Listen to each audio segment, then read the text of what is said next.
Hi, Romans here, and in this video I'm gonna tell you everything about the making of the Distant Faces in the Dark music video. As I mentioned in the previous making of for Golden Times, we were supposed to shoot 2 music videos in one day. It was strictly from a practical point of view because the drummer and also Dominic, who made both music videos, they had to travel from quite far away, so I didn't want them to travel twice. I talked more about it in the Golden Times making of, so go check it out if you haven't already. On the 25th of June 2023, the whole band arrived to my place. Up until the noon, we shot all of the band shots for the Golden Times music video in my garage, and all of the band shots in Distant Faces in the Dark, where individual band members were like distant faces in the dark, actually. Both of these music videos were shot in the same garage. The only difference was that with Golden Times we were closer to the white wall so that you could see the different colored lights. Whereas with Distant Faces in the Dark, we were standing in the middle. You didn't really know where the space ended and you could really see just the faces of the people. We also changed our clothes from white to black. The band shots took like 20 minutes. That was really simple. The only problem was that all of the band members were roughly the same height. So, Dominic set the camera so that Henriette, the saxophone player, and then Simon, the keyboard player, and Jacob, the drummer, so they would all kind of look the same and take them from a same angle. But because I'm quite a tall guy, it was quite funny because I couldn't stand straight because I was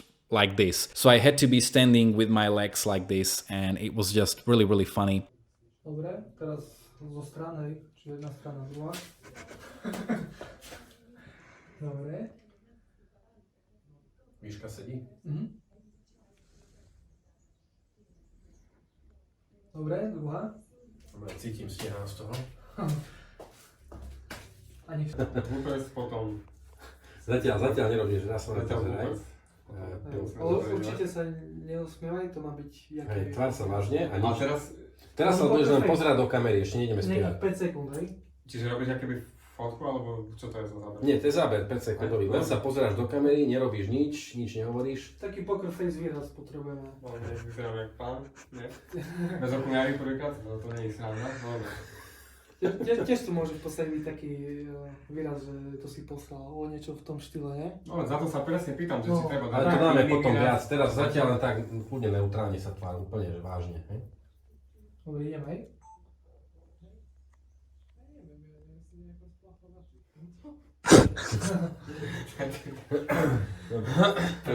All of these shots were made in like 20 minutes because with this music video, similarly to Fan Haters, Dominic came with a very detailed script where every scene was basically written down, the exact second, the exact duration of it. So all of the band members knew exactly which sections of the song they would sing, so they didn't need to learn the whole song. We also did some of my shots for that, but they were, there's just basically one of my shots looking like this. And I did some singing that was just in case if anything is too bad, we would use mine. The problem though was that, we shot all of the band shots for Golden Times and Distant Faces, but on that day we were also supposed to shoot all of the story shots for the music video, which, takes up like 90% of it. Originally, I wanted this singer to play the lead role. She's very young and very talented singer from my hometown, and she just has the look. I would kind of compare it to the role of the asshole from Fan Haters. Steve, who played the asshole, he just had the look. And I knew that he would be perfect for the part, so I needed to test him out if he could actually play that, but it was a great casting choice. And it was the same with her. She just had the look and I was like, I gotta go with her. Plus, considering that she's quite famous, it would also be a good commercial move, I think. On the day of the shooting, I called her and she was like,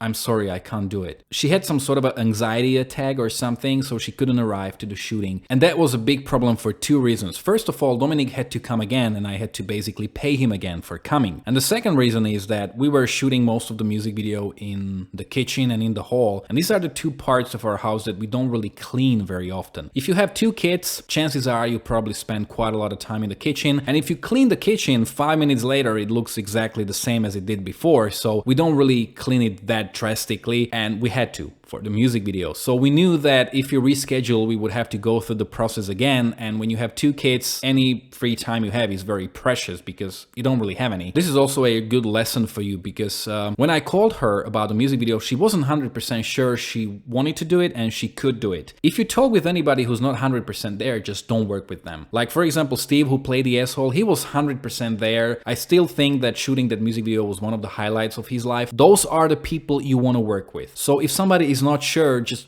don't pressure them because you create stress for them and you're creating a very unsure scenario for yourself. So just you know, probably look for someone else. I think that Julie, my wife, absolutely nailed her role in the music video. She was actually, you know, my first choice for the lead role. I had been already asking her many times in my life if she was interested in being in any of my music videos, and she was always like, no, I'm very shy, I'm not a very camera friendly person. And it was kind of the same with this. I asked her like, would you be interested? You know, she was the first person I asked like, would you be interested in being in this music video? And she was like, no, you know. And when I mentioned the singer who I wanted, she was like, wow, that's a really good idea, she's gonna be perfect. So after this happened, I still had a few people I could approach, but I came to my wife and I was like, Julie, will you help me out? And we had 2 rehearsals, and I remember during the first rehearsal I was kind of scared. I was like, honey, are you angry at me? And she was like, why would I be angry at you? And I'm like, well, because like there's a lot of anger coming from you. And she was like, isn't that what the part is supposed to be like? Am I not supposed to be angry? I'm like, yeah, then call it acting. I'm like, and when we shot the whole music video, even Dominic said like, wow, you were great. The idea behind the music video actually came from my wife, Julie, as well. Earlier this year, in January 2023, Matthew, who shot the music videos for My Biggest Foe and Wrong Doors, was working on this student film. It was a very short movie, I think around 5 minutes long, and it was based on a loop. Basically, the whole movie starts, there's like an event, and it all progresses to that event being repeated again. So like the whole movie is like a loop that you can watch constantly. I really liked the idea. It was very simple, very effective, and he basically asked me to write music for that short movie. I did that. I showed it to my wife. She really loved it. And when we were discussing Distant Faces in the Dark, what the song is about with Julie, she was like, how about using the same premise as that looping movie, like having a loop that the whole music video would be based on? And I thought to myself, that's actually a really cool thing, because as I explain in how I wrote the lyric for the song, which you can check here, the whole song is about unresolved past and about wanting to go back with newly acquired knowledge where you just have better things to say, better ways to act like. It almost gives you this self-confidence that if I went back, I would totally win that argument. I would totally come off as a winner or whatever. I called Nikki, who made the music video for Pioneers, and she also wrote the scripts for Lonely Crossings and Fan Haters. And I told her about the idea and about the song. And one of the original ideas for the loop was just a guy trying to attract a girl, and that he would try a lot of different ways how to invite her for a date. And the result would always be the same. But then she came up with this love premise. You see a guy coming back from work at 11 p.m. and you can see from the reactions of the wife that this is probably not the first time, and this had been going on for quite a while. She's angry, their romantic dinner is totally ruined. They have an argument, she goes away, she storms out of the kitchen, he finds the remote control, and then he keeps rewinding the time and reacting the scene again. We see the loop 1 where he's still kind of confused because as most people you probably wouldn't know what's going on. Then we see loop 3 where he's more confident, he already knows that he has a chance to change it and he tries it. Then we go all the way to the loop 29, so at that point he had been trying for quite a while. We see him very angry because obviously the results had been the same for all of the 28 loops. So he's very angry, and obviously the reaction is the worst he had gotten so far. After loop 29 we can see him even screaming, and I was actually screaming for real, and they were like, well, this is how it's supposed to be.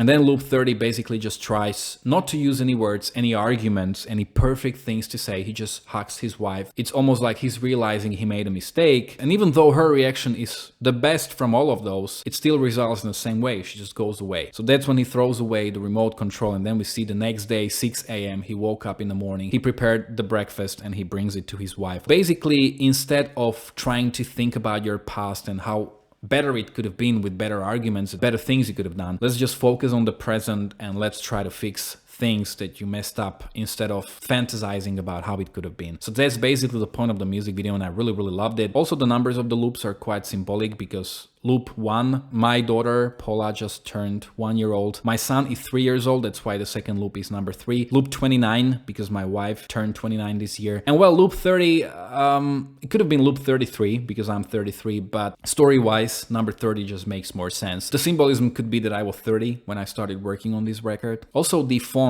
that we used for all of the titles, like loop 1, loop 3, the 11 p.m. and all that stuff, is actually the same as was used in the computer game Deathloop. I played Deathloop at the end of the last last year and a little bit this year. One of my all-time favorite games, and that game is actually based on one day being repeated over and over again. It's an action shooter game, but it's got a really great premise, and I'm just such a huge fan of the game that when I had a music video on the same premise, I was like, how about we use the same font so that there's a little bit of like an Easter egg. Also, considering that the story takes place at 11 p.m., we were actually shooting the music video on the 10th of July, and that was basically summer at its peak. We were shooting for like 2 hours from 2 or 3 p.m. until 4 or 5 p.m. I don't really remember exactly, but you know, the sun was shining, it was super hot, and we needed to create this illusion that it's really 11 p.m. So we used all of these black t-shirts and blankets that we put on the windows. I don't think you would necessarily notice that the first couple of times you see that, and a little later on it just may seem like an external blanket. The only thing that we had problems with was the entrance door, because obviously a lot of light was coming from there. So there's a balcony about the entrance door, so we put down some of the blankets. It kind of gives an illusion that probably it's like a pre-entrance room and there's some light. And now some of the bloopers for you to enjoy at the end.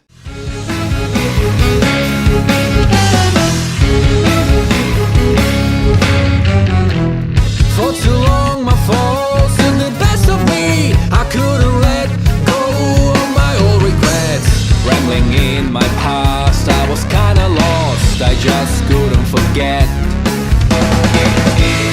Distant faces in the dark, faces in the dark, fortune tellers of my past.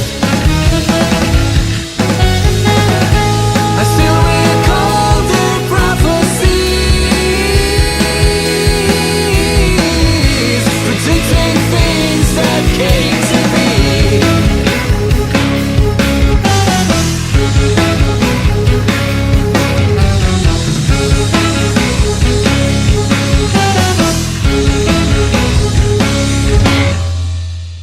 Years went by and I still held it grudge. Same old movie in my head, round and round. Nejdú mi. To nevadí. Už idú. No tak akože... A vidno to na nich? Vidno to... Nie, nevidno, že či idú. Len tak, Svieti? Nie. Dobre. Dobre, lebo je tam zlý čas, ne? Hej. Aj naopak sú. Ešte raz? Hej, daj ešte raz.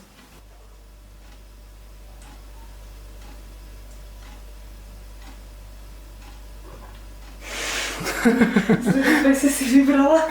Hej, ty si tam nemusela dať.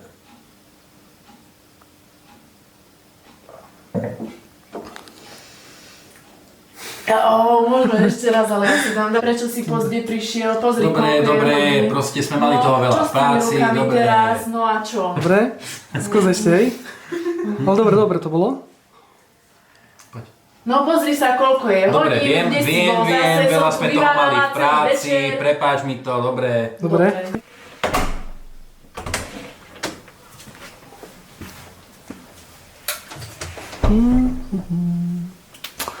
Zrkadlo. Ne. Ja som sa nepozerala na dvere, počkaj.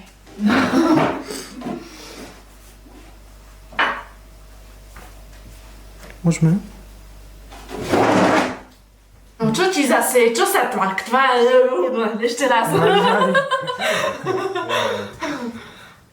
Môžeme? Hej, môžete. No a čo ti zase je, čo sa tak tváriš? Oj bože.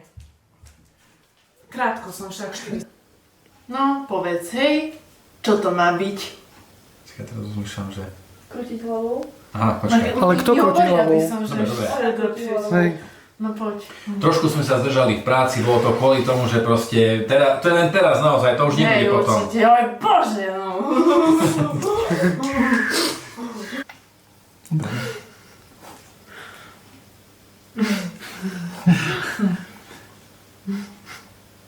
Smiej sa. To je len tentokrát výnimočne, už naozaj odteraz všetko zmení, všetko bude inak. Naozaj. Dobre, dajak.